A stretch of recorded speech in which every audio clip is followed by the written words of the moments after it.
Come on. Hello everyone, I am Marie of Historical Belle. Thanks for coming to sew with me today. I am working on making a Minnie Mouse dress for my trip to Disney World. That's coming up in like 3 days. But you know what, I finished my Anna dress, so now it's time to work on Minnie. If I'm a mouse, are you still going to love me, Lucky, or are you going to eat me? Please don't eat me. I'm using this super cute Simplicity baby doll dress. I saw it and I was like, oh my goodness, that's going to be the perfect one to use for Minnie. I already got my Minnie ears the last time I went to Disney World. So I went for the classic look because I thought like I can use those for the rest of my life, obviously. And then I found this fantastic red and white polka dotted fabric at my local Hobby Lobby. Alright, so first thing we're going to do is cut out the pattern. Alright, Lucky, you have to get up now. I know, but I'm going to go slow.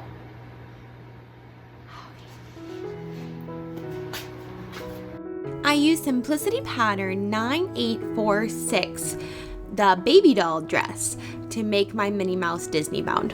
When I saw it in the pattern book, I just thought, yes, that is it. It had just such a Minnie Mouse vibe to me that I knew it was going to be perfect.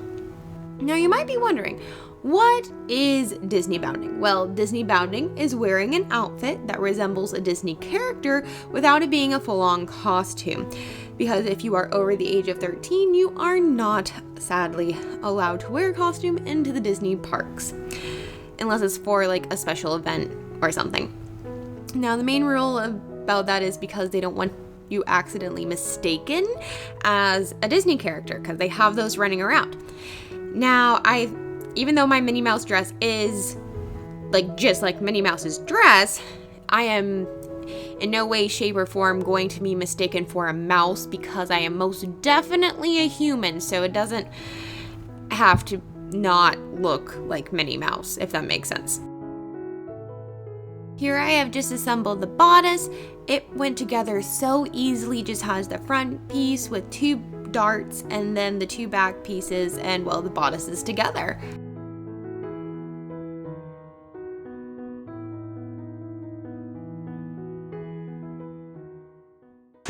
So the bodice for the dress is a little bit too big. I measured the best I could behind my back, and I believe that there is about 6 inches of overlap back there. It's one of those things with the big 3D pattern companies.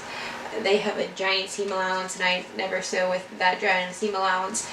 But I kind of just do it that way, and then I can kind of go back and fit it where I want to fit it, because my body proportions are not always the perfect body proportions that are on the back label.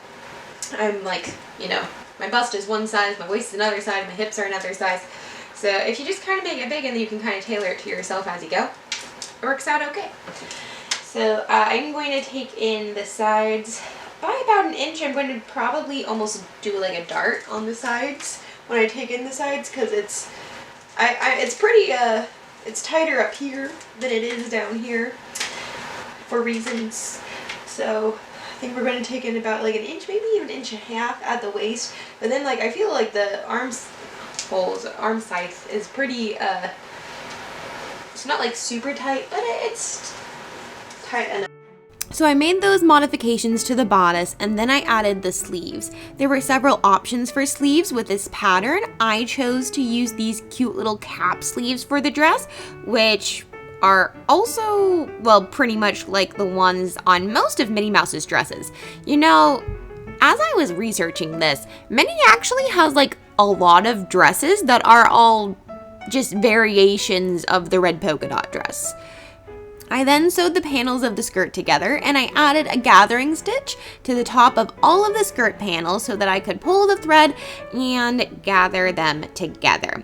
Now, I wouldn't classify this skirt as a quote-unquote full skirt, but it was also definitely not small.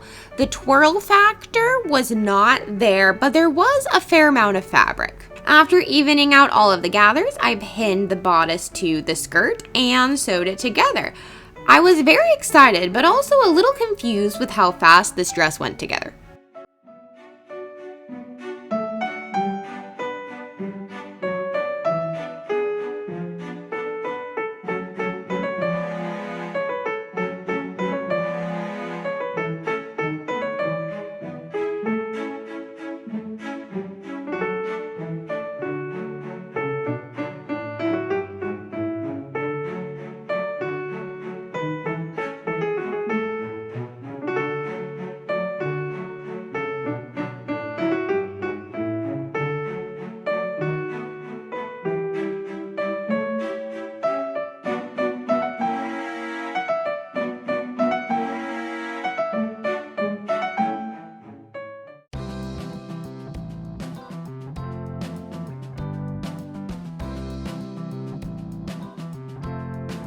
I then added a zipper to the center back of the dress. Now, I hate installing zippers, especially by machine, so I just sewed the center seam in the back together, and then I installed the zipper by hand using a back stitch, so it was good and secure. And then I went and I seam dripped up the back so that it has a nice finished edge on the zipper. Lucky was very excited to hang out with me while I sewed the zipper in. This video was filmed when we were going through a cold spell in the southeast, and it got way colder than we're ever used to it being for an extended period of time. So as you noticed throughout this video, Lucky was being very clingy, and I would like to think it's because she loves me, but I also think she wanted my body heat.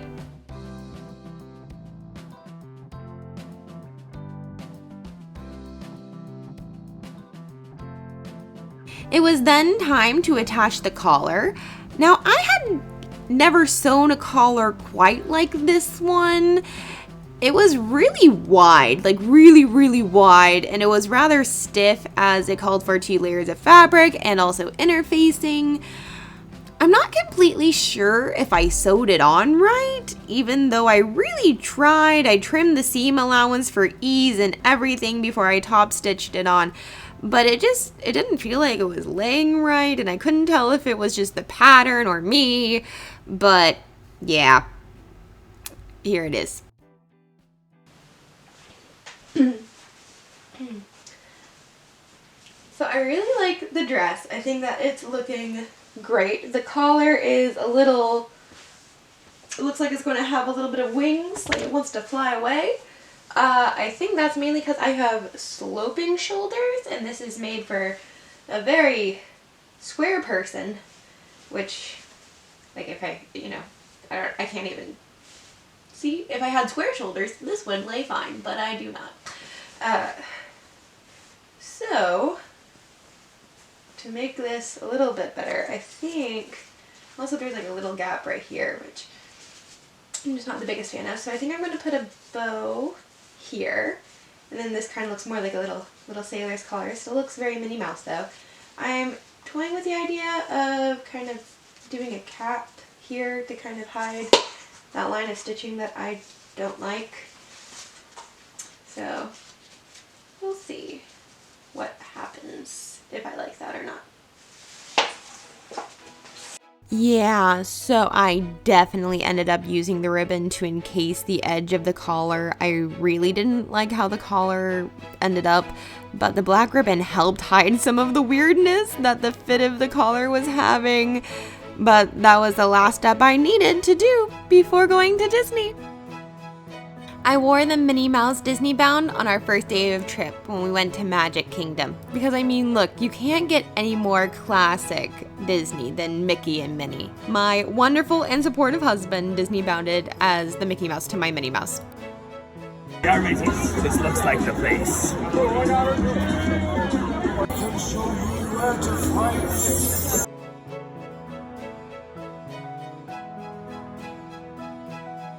Here's where it means that you fly to. Probably back to Oregon a little bit. Oh. I know. Have you all been adventuring today? We have. We've been to all the different lands. But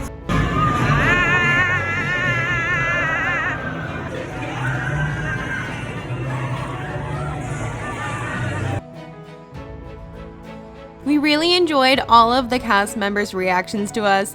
They called us quote-unquote boss a lot and said like, "Hi boss." My husband actually can do a pretty good Mickey voice that he would respond to them in, and it was really funny.